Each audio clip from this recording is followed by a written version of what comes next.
Doctrine and Covenants 2 is a small extract from Joseph Smith's 1838-39 manuscript history, which wasn't added to the Doctrine and Covenants until 1876, when 26 additional sections, several of which related to priesthood and temple, were added by Apostle Orson Pratt under the direction of President Brigham Young.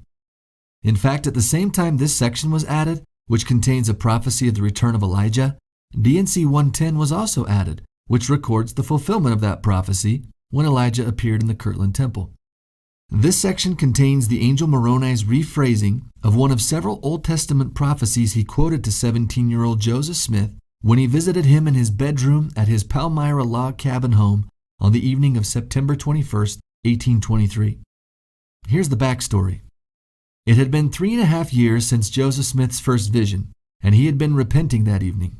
He said he often felt condemned for his weakness and imperfections.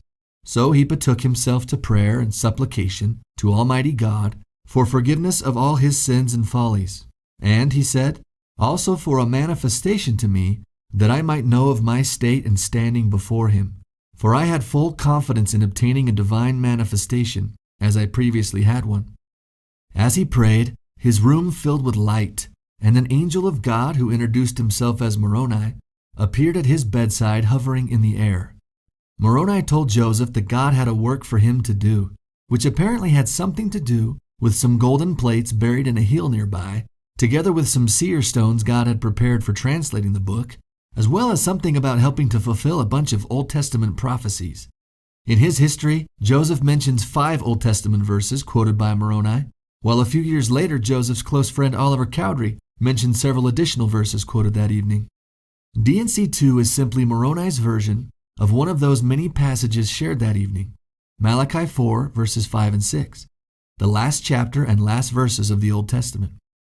This passage was likely singled out and included in the Doctrine and Covenants because of its important priesthood and temple themes, and because of how effectively it frames our understanding of the plan of God in the latter days. So that's the backstory.